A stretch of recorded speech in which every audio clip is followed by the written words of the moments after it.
Hello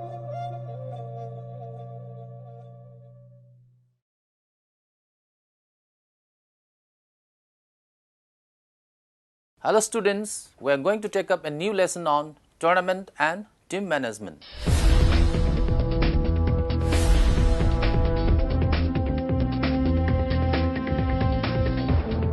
Now we have introduction. A tournament is a sports competition in which players who win a match continue to play further matches in the competition until just one person or team is left. It is a competition involving a relatively large number of competitors, all participating in a sports or game.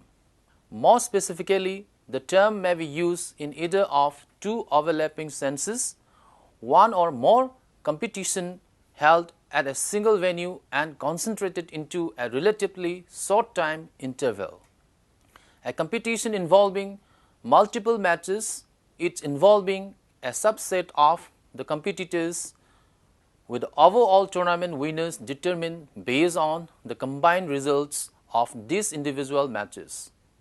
These are common in those sports and games where each match must involve a small number of competitors, often precisely two, as in most team sports, racket sports and combat sports, many card games and board games, and many forms of competitive debating. Such tournaments allows large number to compete against each other in spite of the restriction on number in a single match. These two senses are distinct. All golf tournaments meet the first definition, but while match play tournament meet the second, stroke play tournament do not, since there are no distinct matches within the tournament. In contrast, football leagues like the Premier League are tournaments in the second sense, but not the first, having matches spread across many stadia over a period of up to a year. Many tournaments meet both definitions. For example, the Wimbledon Tennis Championship. In continuation to this, a team is a group of people who play a particular sport or game together against other similar groups of people. It is also a group of people with a full set of complementary skills required to complete a task, job, or project. A team consists of a set of members. They are, number one, operate with a high degree of interdependence. Number two, share authority and responsibility for self-management. Number three, are accountable for the collective performance. And number four, work towards a common goal and shared rewards. A team becomes more than just a collection of people when a strong sense of mutual commitment creates synergy, thus generating performance greater than the sum of the performance of its individual members. Likewise, team management refers to the various activities which bind a team together by bringing the team members closer to achieve the set targets. Management is essential in every walk of life. Even what we eat should be managed. One needs to be cautious. In the same way, a team must be managed effectively to expect the best from the team members. The team leader plays an essential role in managing his team well. Now we have philosophy of tournament. Some of the philosophy of tournament are as follows: encouraging and developing student athletes and providing sufficient opportunities for students to develop individual abilities. Next we have encouraging the development of team spirit among all members of the teams and their coaches. Again, we have developing good attitudes of pride, sportsmanship, and ethical behavior in students, participants, and spectators. Next, developing and maintaining good relationships between athletic teams and student bodies, faculties, administrators, and the community. Again, we have teaching the fundamentals and techniques of each sports in a progressive sequence through developing programs. After this, we have goals and objectives of tournament. Some of the important goals and objectives of tournament are listed below. Providing sports events that meet the needs of a variety of student interests and abilities. Fostering a culture committed to excellence and reaching the highest possible level of achievement. Providing value-based sports programs focus on good character. Promoting the understanding of the value of sports activities in the educational process. Promoting and representing a positive image of school sports activities. Providing opportunities for the student athlete to seek and achieve academic, athletic, and personal potential. Providing and encouraging professional development for coaches through sports events. Now we have importance of tournament. The importance of tournament is described below. Number 1, development of sports skills. By participating in tournament, various skills of sports are developed. The maximum number of participation in tournament does not develop only technical skills of the sports but tactical skills also. They acquire efficiency in skills and finally they improve the game. Number 2, propaganda of sports. Tournaments are helpful in publicizing the sports. When a tournament of new sports is organized, the spectators come to know about that sport. Thus, it creates interest in that sport. Number 3, helpful in selection of players. On the basis of tournament, the good players can be selected easily by observing their performance in the tournament. Number 4, development of national and international integration. Sports tournaments are helpful in developing national integration as well as international unity and brotherhood.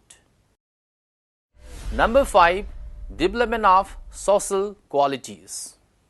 Social traits such as tolerance, sympathy, cooperation, group cohesion, brotherhood, and discipline, etc. are developed among participants through sports tournaments.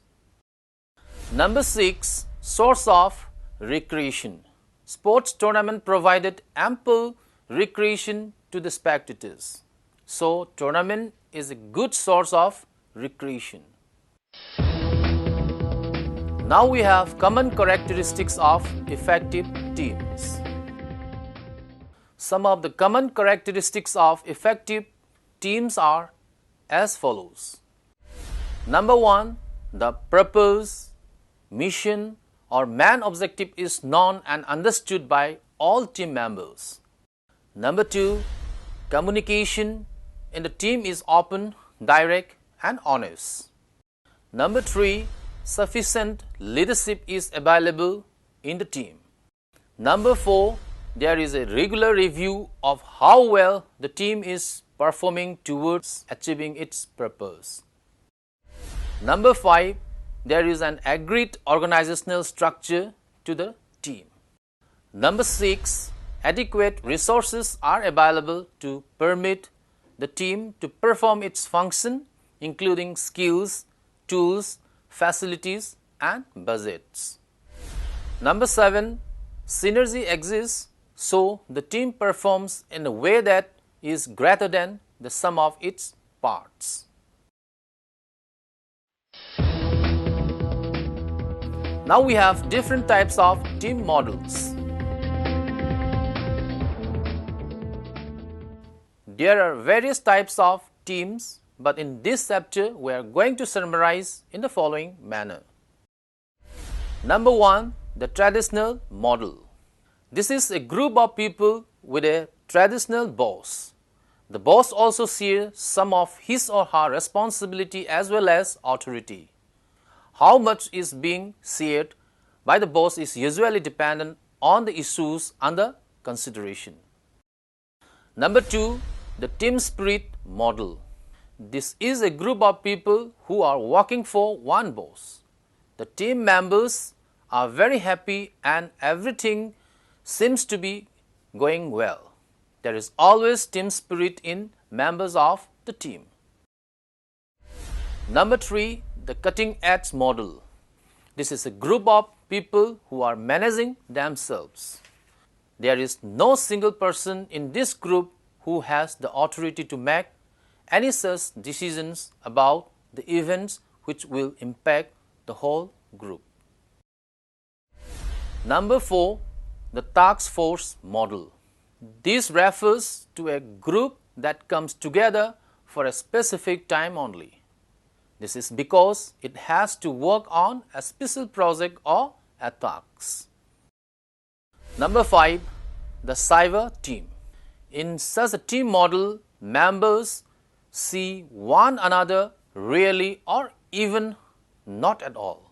These are also known as cyber or virtual teams. Now we have types of teams. When individuals with a common interest, goal, attitude, need and perception come together, a team is formed. In any organization, no one works alone. Teams can be formed anywhere, anytime, whenever the task is little difficult and complicated. Let us understand the various types of teams in detail. Number 1. Permanent teams. These teams perform on a permanent basis and are not dissolved once the task is accomplished. Number 2. Temporary teams.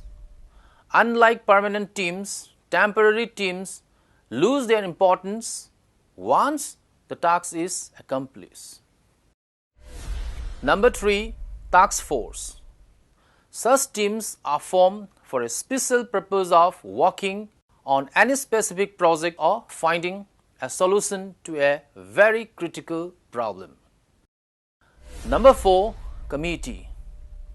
Individuals with a common interest, more or less from the same background, attitudes, come together on a common platform to form a committee and work on any matter. Number 5. Organization or workforce. Such groups are formed in organization where team members work together under the expert guidance of leader. Number 6. Self-managed teams. Self-managed teams consist of individuals who work together, again for a common purpose but without the supervision of any leader. Number 7. Cross-functional team. Individuals from different areas come and work together for a common objective to form a cross-functional team.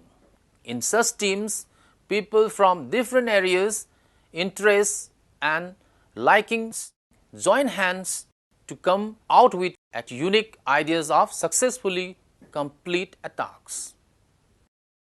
Number 8. Virtual teams. Virtual teams consist of individuals who are separated by distances and connected through computer.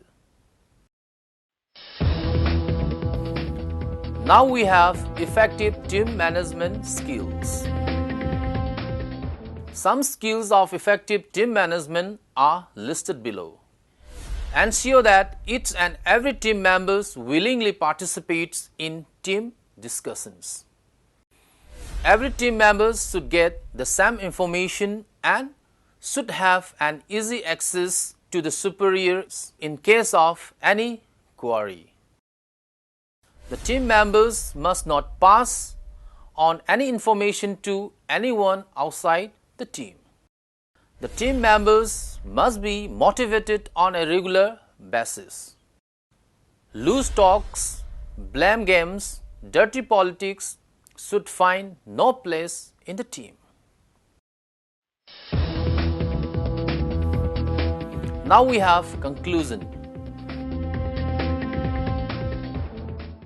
With the above points, we are coming to the conclusion part.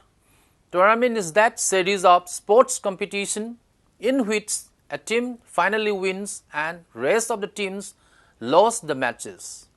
Nowadays, tournament or competitions are held according to set rules and regulations. Tournaments are very important in the field of sports. Players participate in tournaments with great zeal and zest. The tournaments are not only significant to the players but to the coaches and physical education teachers also. There are various tournaments in the field of sports as zonal level, national level and international level. In continuation to this, a team is a group of people who play a particular sports or game together against other similar group of people. It is also a group of people with a full set of complementary skills required to complete a task, job or project. Further, the team management refers to the various activities which bind a team together by bringing the team members closer to achieve the set targets. In the same way, a team must be managed effectively to expect the best from the team members. The team leader plays an essential role in managing his team well.